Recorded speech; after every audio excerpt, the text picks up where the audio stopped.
এই মুহূর্তেই আবহাওয়ার গুরুত্বপূর্ণ আপডেট।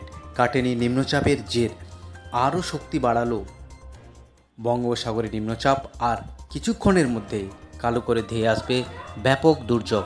ফের নিম্নচাপ ও মৌসুমী অক্ষরেখার প্রভাবে টানা 5 দিন ভারী থেকে অতি ভারী বৃষ্টি হবে বাংলার জেলায় জেলায়। সঙ্গে 30 থেকে 40 কিলোমিটার গতিবেগে ঝোড়ো হাওয়া বইবে। আগামী 48 ঘন্টায় বাড়বে ঝড় বৃষ্টির দুর্যোগ। তবে কোন কোন জেলায় বৃষ্টিপাতের পরিমাণ বাড়বে আর কোন কোন জেলায় আলিপুর আবহাওয়া দপ্তর সতর্কতা জারি করেছে, সবই বিস্তারিত জানিয়ে দেব এই ভিডিওটিতে। মৌসুমী অক্ষরেখা সক্রিয় হয়েছে বাংলায়। আজ বিক্ষিপ্তভাবে বৃষ্টির সম্ভাবনা রয়েছে গোটা রাজ্য জুড়ে।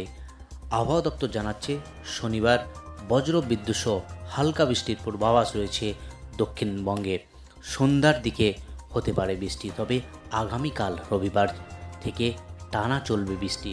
বৃহস্পতিবার পর্যন্ত দুর্যোগ হবে দক্ষিণবঙ্গে। ভারী বৃষ্টির সম্ভাবনা রয়েছে একাধিক জেলায়। আজ সন্ধ্যার পর কলকাতা সহ দক্ষিণবঙ্গের একাধিক জেলায়, বিশেষত পশ্চিমের জেলাগুলিতে বিক্ষিপ্ত হালকা থেকে মাঝারি বৃষ্টির সম্ভাবনা রয়েছে। রবিবার থেকে বৃষ্টি বাড়বে। বৃষ্টির পাশাপাশি ঝড়ের সম্ভাবনাও রয়েছে। বীরভূম, মুর্শিদাবাদ জেলায় ভারী বৃষ্টির সঙ্গে 30 থেকে 50 কিলোমিটার গতিবেগে দমকা ঝোড়ো হাওয়া বইতে পারে। ইতিমধ্যেই সতর্কতা জারি করেছে আলিপুর আবহাওয়া দপ্তর। এর পাশাপাশি ভারী বৃষ্টি হতে পারে বীরভূম, মুর্শিদাবাদ, নদিয়া, পশ্চিম বর্ধমান ও উত্তর 24 পরগনা জেলায়। এছাড়াও প্রায় সব জেলাতেই বৃষ্টির সম্ভাবনা রয়েছে। সোমবার ভারী বৃষ্টির সতর্কতা রয়েছে বীরভূম ও মুর্শিদাবাদ জেলাতে। রবিবার থেকে অঝোরে বৃষ্টির পূর্বাভাস থাকায় ভ্যাপসা গরম কিছুটা কমতে পারে। মঙ্গলবার পর্যন্ত বজ্র বিদ্যুতের সঙ্গে বিক্ষিপ্ত ভারী বৃষ্টির সম্ভাবনা কলকাতা, পুরুলিয়া, পূর্ব বর্ধমান, পশ্চিম বর্ধমান, বাঁকুড়া, নদিয়া, হাওড়া, হুগলি, উত্তর 24 পরগনা ও ঝাড়গ্রাম জেলায়। বৃষ্টির পাশাপাশি ঘন্টায় সর্বোচ্চ 40 কিমি গতিবেগে ঝড় উঠতে পারে। বুধবার থেকে বৃষ্টি কমার সম্ভাবনা রয়েছে। তারপর আবারও তাপমাত্রা বেড়ে যাওয়ার সম্ভাবনা রয়েছে। গাঙ্গেয় পশ্চিমবঙ্গের জেলাগুলিতে আগামী 3 দিনে তাপমাত্রার বিশেষ হেরফের হবে না বলে জানিয়েছে হাওয়া অফিস। এদিকে উত্তরবঙ্গেও রবিবার থেকে ফের বৃষ্টি বাড়তে পারে। সোমবার ভারী থেকে অতি ভারী বৃষ্টির সম্ভাবনা রয়েছে উত্তরবঙ্গের দার্জিলিং, জলপাইগুড়ি, 2 দিনাজপুর, মালদা, কালিম্পং, আলিপুরদুয়ার এবং কোচবিহার জেলাতে জারি রয়েছে সতর্কতাও। এছাড়া শনি ও রবিবারও উত্তরবঙ্গের বিক্ষিপ্ত বৃষ্টির পূর্বাভাস রয়েছে।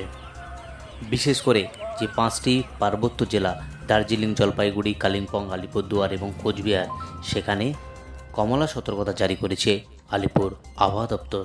সেখানে ভারী থেকে অতি ভারী বৃষ্টি সঙ্গে 30 থেকে 40 কিলোমিটার গতিবেগে ঝোড়ো হাওয়া বয়ে যাওয়ার সম্ভাবনা। 7 থেকে 20 সেন্টিমিটার অবধি বৃষ্টিপাত হওয়ার সম্ভাবনা। বাকি যে জেলা, সেখানে থান্ডারস্টর্ম এবং লাইটেনিংয়ের সতর্কতা ইস্যু করেছে আলিপুর আবহাওয়া দপ্তর। এই বৃষ্টিপাত চলবে আগামী 24 তারিখ অবধি। এই বৃষ্টিপাতের জের, অর্থাৎ একদিকে উত্তরবঙ্গ এবং দক্ষিণবঙ্গের 2 জেলায় জুড়ে এই ভারী থেকে অতি ভারী বৃষ্টির পূর্বাভাস আলিপুর আবহাওয়া দপ্তর থেকে। একেবারে নিম্নচাপ এবং মৌসুমী অক্ষরেখার কারণে 2 বঙ্গে এই বৃষ্টিপাত চলবে পরপর টানা 4 দিন এই বৃষ্টিপাত। এদিকে দক্ষিণবঙ্গের যে জেলা, ভারী বৃষ্টির ফলে বিশেষ করে পশ্চিমাঞ্চলের জেলাগুলিতে একেবারে বন্যা পরিস্থিতি তৈরি হয়েছে। বিভিন্ন জেলায় জেলায় এই বন্যা পরিস্থিতি তৈরি হয়েছে। এদিকে দক্ষিণবঙ্গের যে জেলা, আগামী 22 থেকে 26 তারিখ দক্ষিণবঙ্গের একাধিক জেলাতেই হলুদ সতর্কতা জারি করেছে। অর্থাৎ উত্তরবঙ্গ এবং দক্ষিণবঙ্গের এই সতর্কতা জারি রয়েছে। আগামী 26 তারিখ সমস্ত জেলা জুড়ে কোথাও বিক্ষিপ্ত থেকে ভারী, কোথাও হালকা থেকে মাঝারি এই বৃষ্টিপাতের আপডেট দিয়েছে আলিপুর আবহাওয়া দপ্তর। আলিপুর আবহাওয়া দপ্তর থেকে যে স্পেশাল বৃষ্টিপাতের রেকর্ড আপডেট হয়েছে, সেখানে শুধুমাত্র ক্যানিংয়ে আজ 1 মিলিমিটার অবধি বৃষ্টি হয়েছে। বাকি হলদিয়াতে সামান্য বৃষ্টি হয়েছে।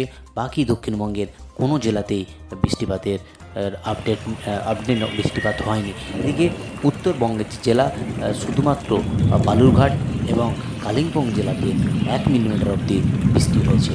তো এই হলো উত্তরবঙ্গ এবং দক্ষিণবঙ্গ জুড়ে আবার গুরুত্বপূর্ণ আপডেট। আজ এই অবধি আর গুরুত্বপূর্ণ আপডেট নিয়ে। ভিডিওটি যদি আপনাদের হেল্পফুল মনে হয় অবশ্যই চ্যানেলকে সাবস্ক্রাইব করে পাশে থাকা নোটিফিকেশন বেল আইকনটি অল করে রাখবেন। তাহলে আবহাওয়া সংক্রান্ত গুরুত্বপূর্ণ আপডেট চলে যাবে আপনার কাছে খুব সহজে। আর আপনি কোন জেলা থেকে এই ভিডিওটি দেখছেন অবশ্যই জেলাটির নাম কমেন্ট বক্সে জানাতে ভুলবেন না।